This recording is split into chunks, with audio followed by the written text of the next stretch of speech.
इस टॉपिक में हम लोग फोटो इलेक्ट्रिक इफेक्ट पढ़ेंगे। ये फोटो इलेक्ट्रिक इफेक्ट क्या होता है, ठीक है।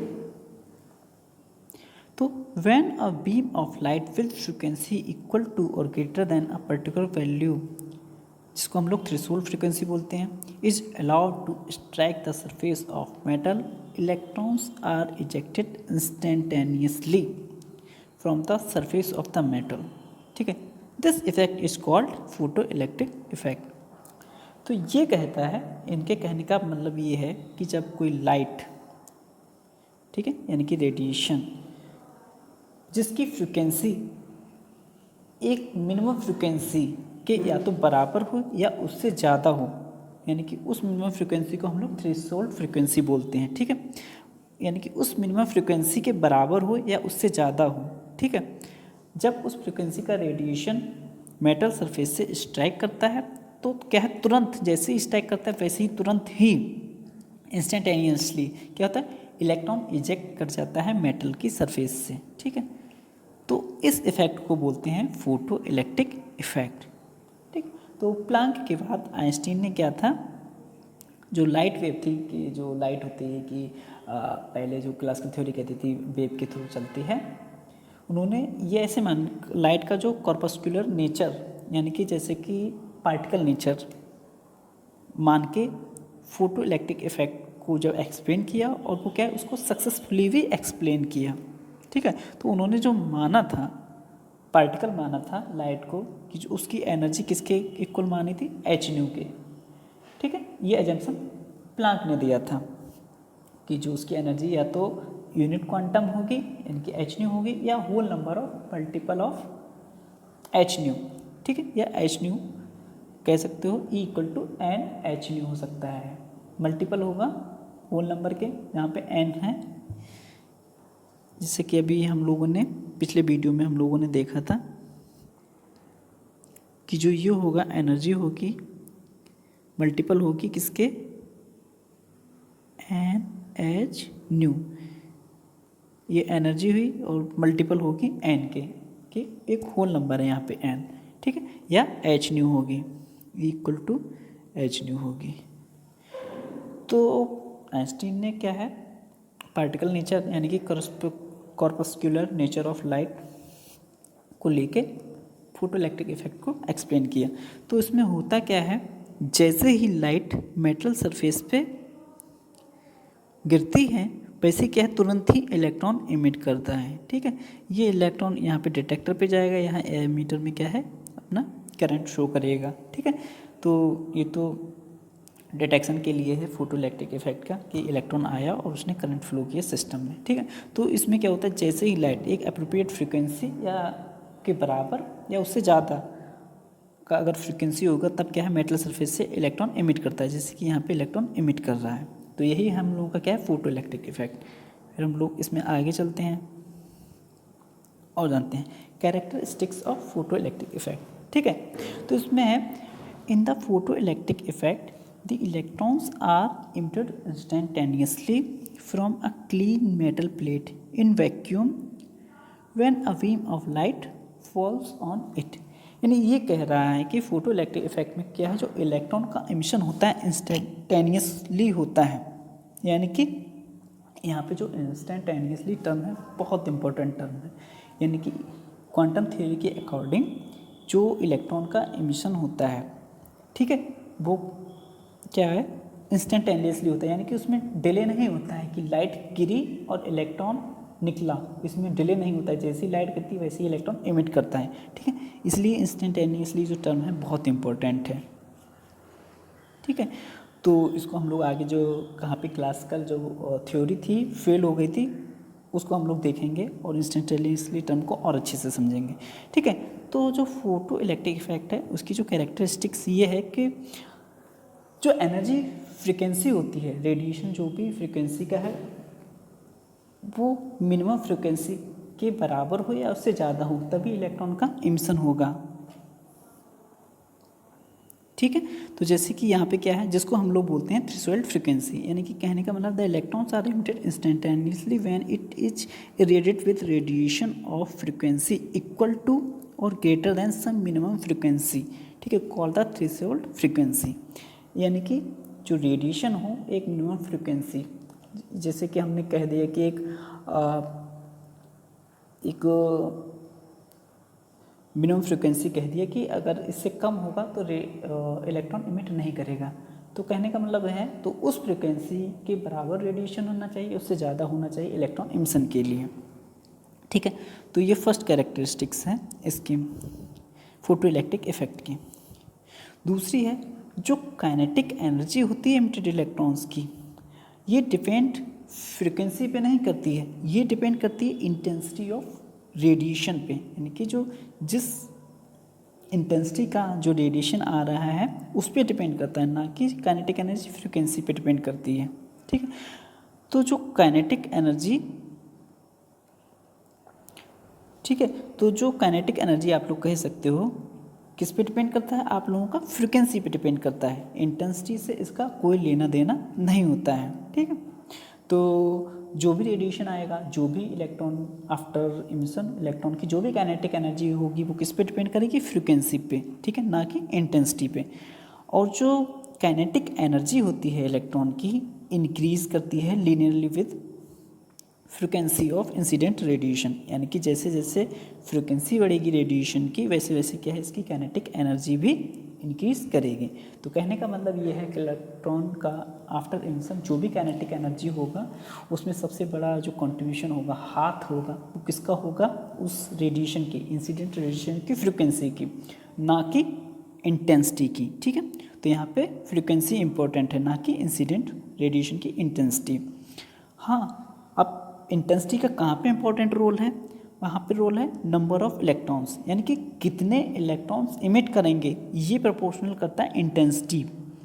ठीक है, ये इंटेंसिटी पे डिपेंड करेगा कि कितने इलेक्ट्रॉन इमिट कर रहे हैं, यानी कि इस रेडिएशन की इंटेंसिटी बताएगी कि कितने नंबर ऑफ इलेक्ट्रॉन इमिट करेंगे। ठीक है, तो नंबर ऑफ इलेक्ट्रॉन कितने इमिट होंगे ये किस पे डिपेंड करेगा, किसके प्रोपोर्शनल होगा, इंटेंसिटी ऑफ रेडिएशन के। तो ये कैरेक्टरिस्टिक्स ने फोटो इलेक्ट्रिक इफेक्ट की। फिर आगे हम लोग देखते हैं कि एनर्जी की रिक्वायरमेंट क्या होनी चाहिए कि इलेक्ट्रॉन के इमिशन के लिए। ठीक है, तो जो इलेक्ट्रॉन होता है मेटल में उसके पास क्या होती है, पोटेंशियल एनर्जी होती है। ठीक है, तो अगर हम लोगों को उससे इलेक्ट्रॉन इमिट कराना है तो कम से कम हमको उस पोटेंशियल एनर्जी के बराबर तो एनर्जी इलेक्ट्रॉन को सप्लाई ही करनी पड़ेगी कि इलेक्ट्रॉन वहाँ से रिमूव कराया जा सके, उस मेटल से रिमूव कराया जा सके। ठीक है, तो जो एनर्जी चाहिए होती है उसको हम लोग वर्क फंक्शन बोलते हैं। ठीक है, और हम लोग इसी को ही क्या बोलते हैं, ionisation energy of the metal, यानी कि मेटल से इलेक्ट्रॉन इमिट कराने के लिए जो एनर्जी चाहिए होती है उसको हम लोग आयोनाइजेशन एनर्जी बोलते हैं। ठीक है,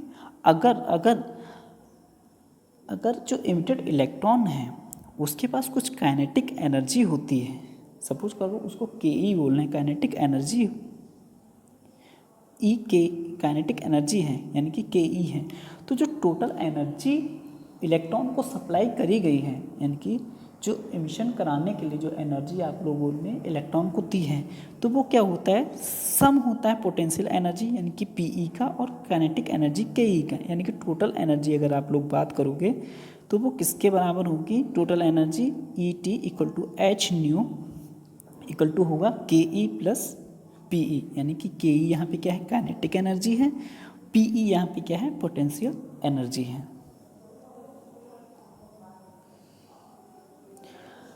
अब हम लोग यहाँ पे ये देखते हैं कि जो classical theory photo electric effect को एक्सप्लेन करने में कहाँ पे फेल हो गई थी। ठीक है, तो क्लासिकल थ्योरी में हम लोग ये मानते हैं जो एनर्जी होती है, ठीक है, लाइट की, वो डिपेंड करती है इंटेंसिटी पे, यानी कि कह सकते हो एनर्जी किस पे डिपेंड करती है, इंटेंसिटी पे। लेकिन हम लोग क्वांटम थ्योरी में क्या मानते हैं, एनर्जी डायरेक्टली प्रोपोर्शनल होती है किसके, फ्रीक्वेंसी के।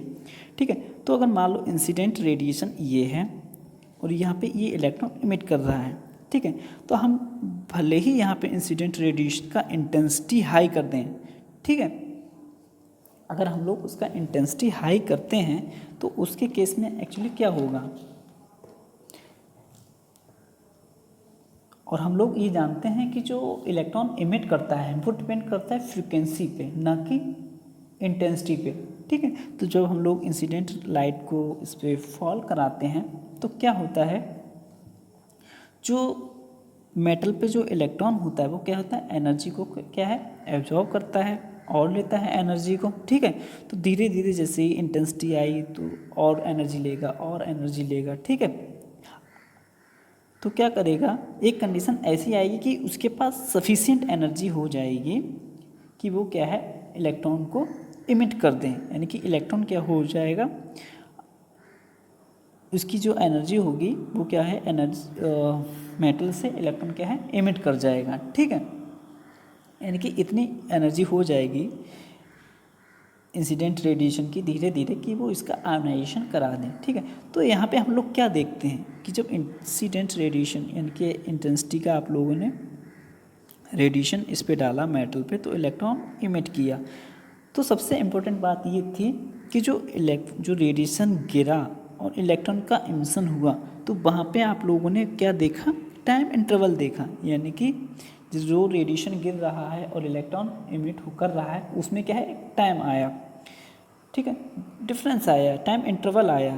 तुरंत इलेक्ट्रॉन इमिट नहीं किया, इलेक्ट्रॉन तभी इमिट किया जब एनर्जी उस फ्रीक्वेंसी तक पहुंच गई, तभी क्या है आप लोगों का इलेक्ट्रॉन इमिट करा, ठीक है। तो यही मेन रीज़न था फोटो इलेक्ट्रिक इफेक्ट में क्लासिकल थ्योरी का फेल होने का, क्योंकि एक्चुअली होता क्या है कि यहाँ पे टाइम इंटरवल क्या होता है, एग्जिस्ट ही नहीं करता है, यानी कि जैसे ही लाइट गिरती है वैसे ही क्या है, इलेक्ट्रॉन इमिट कर जाता है फोटो इलेक्ट्रिक इफेक्ट में, ठीक है। वहाँ पे कोई टाइम इंटरवल नहीं होता है। तो यही क्या है, यहीं पे क्लासिकल थ्योरी क्या था, फेल हो गई थी। तो हम लोग देखते हैं कि अगर मान लो अगर एनर्जी जो इमिट कर रहा है इलेक्ट्रॉन उसको हम लोग इस तरीके से लिख सकते हैं, h nu equal to kinetic energy plus potential energy. तो काइनेटिक एनर्जी को हम लोग हमेशा लिखते हैं हाफ mv² प्लस जो पोटेंशियल एनर्जी है, अभी हम लोगों ने पीछे देखा था कि क्या है, वो आयनाइजेशन एनर्जी ही है, यानी कि इलेक्ट्रॉन के पास जो मेटल में जो इलेक्ट्रॉन है तो उसकी जो पोटेंशियल एनर्जी है तो उसको इमिट कराने के लिए हमको उतना हम लोगों को क्या है, फ्रिक्वेंसी का रेडिएशन डालना ही है कि वो इलेक्ट्रॉन इमिट करा सकें। तो वो हम लोगों की जो पोटेंशियल एनर्जी है उसको हम लोग क्या बोलते थे, वर्क फंक्शन बोलते थे, वही क्या है हम लोगों का आयनाइजेशन एनर्जी है, ठीक है। दूसरी बात ये थी, अगर मान लो if the incident radiation is of threshold frequency the electron will be emitted without any kinetic energy, in this case we have, यानी कि कह लो कि जो हम लोग जो इंसिडेंट रेडिएशन है जिसकी फ्रिक्वेंसी क्या है, थ्रेशोल्ड फ्रिक्वेंसी, यानी कि उस फ्रिक्वेंसी के बिल्कुल बराबर है जो इलेक्ट्रॉन इमिट करने के लिए रिस्पॉन्सिबल होता है, ठीक है। अगर मान लो अगर इंसिडेंट रेडिएशन की फ्रिक्वेंसी थ्रेशोल्ड फ्रिक्वेंसी के बराबर है तो ऐसे इलेक्ट्रॉन तो इमिट तो कर जाएगा लेकिन उसके पास काइनेटिक एनर्जी बिल्कुल नहीं होगी, ठीक है। तो इसके केस में हम लोग क्या बोल सकते हैं, जो एच न्यू नॉट होगा किसके बराबर होगा, आयोनाइजेशन एनर्जी के, यानी कि उस एनर्जी के बराबर होगा जो केवल इलेक्ट्रॉन को इमिट करा सकता है, लेकिन उसके पास क्या होगा, काइनेटिक एनर्जी नहीं होगी, ठीक है। तो जो आयोनाइजेशन एनर्जी हम लोगों की किसके बराबर हो जाएगी, एच न्यू नॉट के।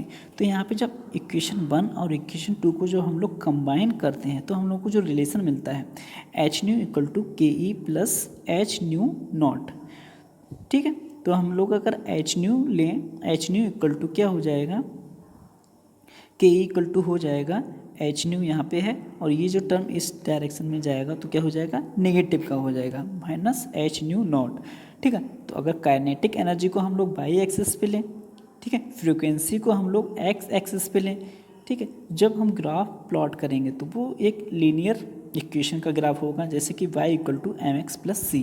तो वहाँ पे जो स्लोप होगा वो स्लोप किसके बराबर होगा, प्लांक कांस्टेंट h के, ठीक है। और जो y एक्सिस पे इंटरसेप्ट होगा वो किसके बराबर होगा, माइनस एच न्यू नॉट, यानी कि ये माइनस एच न्यू नॉट के, ठीक है। और यहाँ पे जो हम लोग को न्यू नॉट मिलेगा, न्यू नॉट क्या है, हम लोगों की थ्रेशोल्ड फ्रीक्वेंसी, ठीक है। तो ये हम लोग का वाई एक्सिस हुआ, ये हम लोग का एक्स एक्सिस हुआ, ठीक है। तो ये हम लोगों का क्या होगा, फोटो इलेक्ट्रिक इफेक्ट होगा, ठीक है।